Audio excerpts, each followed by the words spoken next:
to all dear semester 3 students. This is Anuja ma'am here. आज आप लोगों का मैं जो यूनिट लेने जा रही हूँ क्लासेस वो है स्कोर कोर्स यानी C7, जिसमें टॉपिक है सोशल साइकोलॉजी। और सोशल साइकोलॉजी में यूनिट 3 आप सिलेबस खोल के बैठे और देखें। Unit 3 social interaction and influences, जिसका इस यूनिट 3 में है। पहला मैं पर आप लोग को आज जो लेक्चर देने जा रहे हैं वो टॉपिक है interaction and influences social perception, जिसमें कि nature factors affecting social cognition. Okay, तो मैं इस विषय में अब आज आप लोग को बतलाने जा रही हूँ कि ये क्या है, और आप लोग इसे गौर से सुने और समझने की कोशिश कीजिए। Thank you. तो सबसे पहले मैं बतलाना चाहूंगी meaning and nature of social perception. ये मतलब कि social perception, what do you mean by social perception? सामाजिक प्रत्यक्षीकरण, जिसको हिंदी में कहते हैं व्हाट इज सोशल परसेप्शन। ये जो सोशल परसेप्शन है, सामाजिक प्रत्यक्षीकरण, एक प्रकार का कॉन्सेप्ट है जो कि 1940 में इसे डेवलप किया गया था। और जब हम खास करके इस प्राचीन मनोवैज्ञानिकों का तो यह भी कहना है कि प्रत्यक्षीकरण एक ऐसी मानसिक प्रक्रिया है जिसमें वातावरण में जो विद्यमान उद्दीपक या का संवेदी ज्ञान प्राप्त होता है, वही है प्रत्यक्षीकरण। वह जो है संवेदी ज्ञान प्राप्त होता है, अर्थात यह कहें कि प्रत्यक्षीकरण की प्रक्रिया पूर्ण रूप से उत्तेजक विषमताओं से संबंधित होती है। प्रत्यक्षीकरण की उपयुक्त जो भी परिभाषाएं हैं इसी बात पर हमें जोर देती हैं कि प्रत्यक्षीकरण एक ऐसी अनुभूति है जो प्रत्यक्ष रूप से संवेदी उद्दीपन से उत्पन्न होती है, किंतु प्रत्यक्षीकरण से संबंध अधिकांश अनुभव संवेदी अनुभव से काफी हटके होते हैं, यानी परे होते हैं। अतः प्रत्यक्षीकरण घटनाओं की व्याख्या मात्र संवेदी अनुभवों द्वारा करना या अपरिपक्वता एवं ज्ञान के अभाव में द्योतक होता है। जैसे कि और खास करके जब हम किसी वस्तु या व्यक्ति का प्रत्यक्ष करते हैं तो उसके सामाजिक अर्थ यानी सोशल मीनिंग से भी प्रभावित होते हैं। जैसे हम जब व्यक्ति किसी वस्तु का प्रत्यक्षण यानी परसेप्शन करता है तो अपने सामाजिक मानकों यानी सोशल फैक्टर्स एवं उसके जो कल्चर वैल्यूज से प्रभावित होता है। और जब वह किसी दूसरे व्यक्ति का प्रत्यक्षण करता है तो वह उसके बारे में तरह तरह के अनुमान लगाता है। जैसे व्यक्ति यह अनुमान लगाने लगता है कि अन्य व्यक्ति किस तरह का होगा तथा वह दूसरों के साथ कैसा व्यवहार करेगा, इत्यादि इत्यादि। तो साधारण तौर पे इसे ब्रॉडली वे में हम ये कह सकते हैं इन सभी का अध्ययन एक सामाजिक प्रत्यक्षण यानी सोशल परसेप्शन ही कहलाता है। समाज मनोविज्ञान में सामाजिक प्रत्यक्षण यानी सोशल परसेप्शन का प्रयोग मुख्यतः दो अर्थों में किया जाता है। जैसे सबसे पहले अर्थ में इसमें इन सभी व्यक्तिगत यानी पर्सनल एवं सोशल फैक्टर्स का अध्ययन किया जाता है, जिसमें व्यक्ति का प्रत्यक्षण प्रभावित होता है। खासतौर पे व्यक्ति का जो परसेप्शन होता है ना, काफी इफेक्टिव होता है।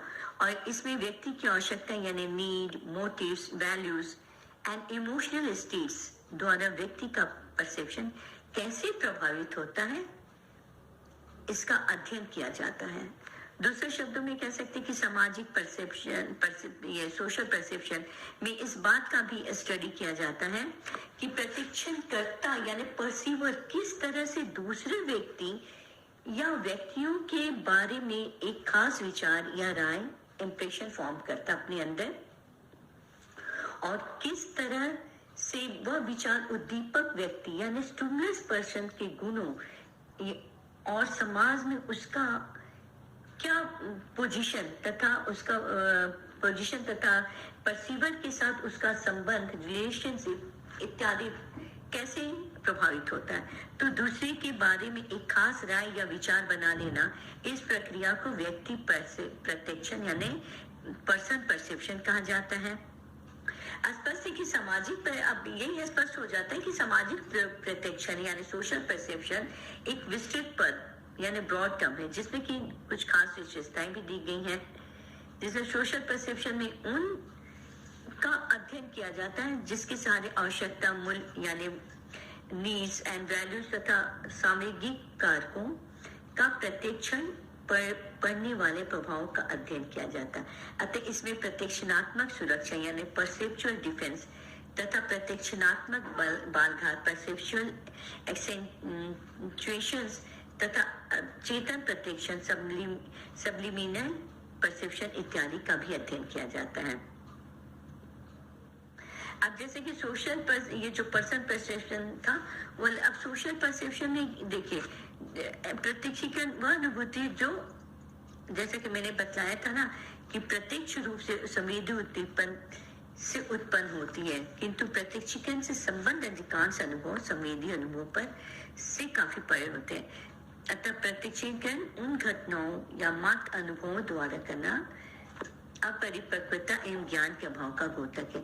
जैसे मान लीजिए कि जब आप किसी बस स्टैंड पर पहुंचे हैं और या फिर किसी ट्रैफिक में बस स्टैंड पे सपोज दैट आप वहां पहुंचे हो और आपकी बस छूट जाती है किसी कारणवश, और अनेक व्यक्ति उस बस की ओर बस स्टैंड पर आप पहुंचे, आपकी बस छूट जाती है, परंतु बहुत सारे व्यक्ति जो उस बस के द्वार की ओर दौड़े किंतु दौड़ रहे हैं। बस जैसे एक आती है, दूसरी बस जब आती है तो बहुत सारे वहां पे चूंकि लोग खड़े रहते हैं और सारे लोग दौड़ पड़ते हैं, परंतु कंडक्टर ने आपको अंदर हाथ खींच के अंदर करके दरवाजा बंद कर दिया और दूसरे से कहा कि जगह नहीं है।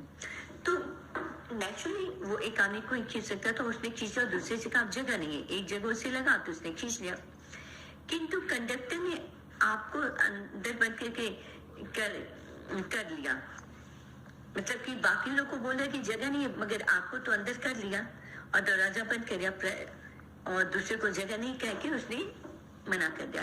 इस तरह अनेक व्यक्ति जो छूट गए या नहीं चढ़ सके, उस कंडक्टर के बारे में अपनी जो मानसिकता है वो दूसरी तरह से उसको व्यक्त करें।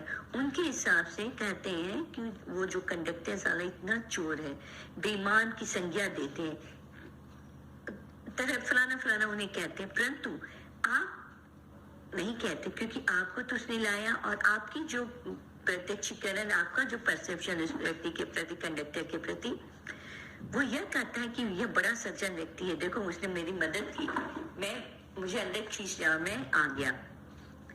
तो ये जो है सोशल परसेप्शन हो गया ना, कि एक सामाजिक परसेप्शन जो था सारे लोग उसको मिलके चोर बेईमान कर रहे हैं, परंतु आपका जो पर्सनल परसेप्शन हो गया ये कह रहा है कि नहीं, वह व्यक्ति काफी सज्जन है, आपने कंडक्टर को सज्जन की उपाधि दी और माना भी कि आपने उसे, तो उसने मुझे चढ़ा लिया, अन्यथा मुझे 2 घंटे बाद बस मिलती। तो कंडक्टर तो वही है, किंतु उसको बेईमान चोर घूसखोर कहा जाता है, तो कोई अति सज्जन कहता है। तो ऐसा कह सकते हैं वर्तमान रिसर्च के जो आज के प्रेजेंट हमारे रिसर्च होते हैं, उन शोधों से यह स्पष्ट हो चुका है कि व्यक्ति के विचार तथा चिंतन तथा प्रत्यक्षीकरण अनुभव सामाजिक तथा सांस्कृतिक प्रभावों से वंचित नहीं होते हैं। अतः प्रत्यक्षीकरण किसी भौतिक उद्दीपक द्वारा उत्पन्न संवेदी अनुभव से ही मात्र नहीं होता, बल्कि यह व्यक्ति के संज्ञान यानी कॉग्निशन, भाव, संवेग, प्रेरक एवं तात्कालिक मनस्थिति आदि के द्वारा प्रभावित होता है। सामाजिक प्रत्यक्षीकरण भौतिक उत्तेजना के अभाव में भी कल्पना, स्मृति तथा संज्ञान इत्यादि के द्वारा भी संभव है। इसलिए यह जानना आवश्यक है कि प्रेरणात्मक, संज्ञात्मक, सामाजिक, सामाजिक, सांस्कृतिक कारक कहते हैं उस पर वस्तु की विशेषताओं के अलावा व्यक्ति संबंधी तथा सामाजिक सांस्कृतिक कारकों का भी प्रभाव पड़ता है। तो इस प्रकार की विभिन्न वस्तुओं पर प्रमाणित जो हमारी जो राय है सामाजिक कारकों के प्रभाव का अध्ययन प्रत्यक्षीकरण के अंतर्गत करते हैं, और निर्जीव वस्तुओं तथा व्यक्तियों के प्रत्यक्षीकरण में भी अंतर होते हैं। अब जैसे कह सकते हैं कि सामाजिक सोशल परसेप्शन एक विस्तृत पद है और इसमें सोशल परसेप्शन में उन प्रक्रमों का अध्ययन किया जाता है जिसके सारे आवश्यकता, मूल्य, वैल्यू और सामाजिक कारकों का हम अध्ययन करते हैं। तो सामाजिक प्रत्यक्षण में व्यक्ति प्रत्यक्षण यानी पर्सन परसेप्शन भी सम्मिलित होते हैं। फिर सोशल परसेप्शन मूलतः एक सामाजिक यानी सोशल कॉग्निशन की प्रक्रिया भी होती है। और नेक्स्ट आपका इसमें हो गया social perception, nature factors affecting social cognition, है ना। तो हमारा सोशल परसेप्शन देखिए, समाज में हर चीज के प्रति तरह तरह की हमारी जो प्रत्यक्षीकरण है, किसी वस्तु विषय से मिलने के बाद अपनी एक मन धारणा जो बना लेते हैं कि यह फलाना व्यक्ति, और कभी कभी तो हम पहले से ही सोचने लगते हैं कि इसका अर्थ ऐसा हो सकता है। अब जैसे कहते हैं सामाजिक प्रत्यक्षण एक जो कॉन्सेप्ट है, कुछ दूसरे मनोवैज्ञानिकों ने तो इसके दूसरे व्यक्तियों के व्यवहारों के मूल्यांकन यानी अप्रेजल को सामाजिक प्रत्यक्षण माना है। जैसे चैपलिन ने कहा है, चैपलिन 1975 में आप नोट कर सकती हैं, सामाजिक प्रत्यक्षीकरण का तात्पर्य दूसरे व्यक्ति के ऐसे व्यवहारों से की है जो चेतना से है, जिससे कि उसकी मनोवृत्ति, प्रवृत्ति तथा नियमों की अभिव्यक्ति होती है। क्रच इत्यादि 1982 ने सामाजिक प्रत्यक्षीकरण का व्यवहार अंतर्वैयक्तिक प्रत्यक्षीकरण, इंटरपर्सनल परसेप्शन या धारण निर्माण, जिसको इंप्रेशन फॉर्मेशन के अर्थ में भी किया है। लिंडसे एंड एरोनसन 1969 ने सेल्फ परसेप्शन को भी सामाजिक प्रत्यक्षीकरण का एक आवश्यक अंग माना है। जैसे रियस इत्यादि ने भी इस अर्थ में सामाजिक प्रत्यक्षण को परिभाषित करते यह भी बताया है कि जो जैसे डेफिनेशन है, सामाजिक प्रत्यक्षीकरण का अर्थ यह है कि हम अपने व्यवहार तथा दूसरे के व्यवहार से संबंध में कैसे सोचते हैं और व्याख्या करते हैं, अर्थात हम क्या अनुमान करते हैं, क्या व्याख्या करते हैं, क्या धारणा करते हैं। तो इससे स्पष्ट है कि सामाजिक प्रत्यक्षीकरण के संबंध में मनोवैज्ञानिकों के बीच अभी भी पूरी सहमति नहीं है। फिर भी अधिकांश मनोवैज्ञानिकों ने इसे दो अर्थों में व्यवहार किया है। पहला व्यक्ति प्रत्यक्षीकरण या धारण निर्माण, पर्सन परसेप्शन, इंप्रेशन फॉर्मेशन के अर्थ में, तथा ख आत्म प्रत्यक्षीकरण यानी सेल्फ परसेप्शन के अर्थ में। हम यहाँ सामाजिक प्रत्यक्षीकरण की भी व्याख्या जो देखें उसके बारे में यही कह सकते हैं। ये सोशल परसेप्शन हो गया मेरा। अब इसमें क्या है point, practice affecting social cognition. तो इसके विषय में भी हम आपस में डिस्कस कर लें तो ज्यादा अच्छा होगा। सोशल कॉग्निशन यानी सामाजिक संज्ञान। सामाजिक संज्ञान के बारे में आप जानती हैं क्या है? सिलेबस खोलिए, आप लोग सिलेबस खोलिए और सिलेबस में उसमें देखिए,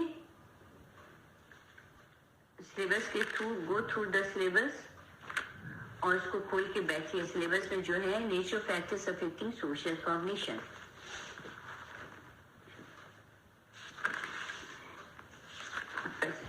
आपका सोशल कॉग्निशन के विषय में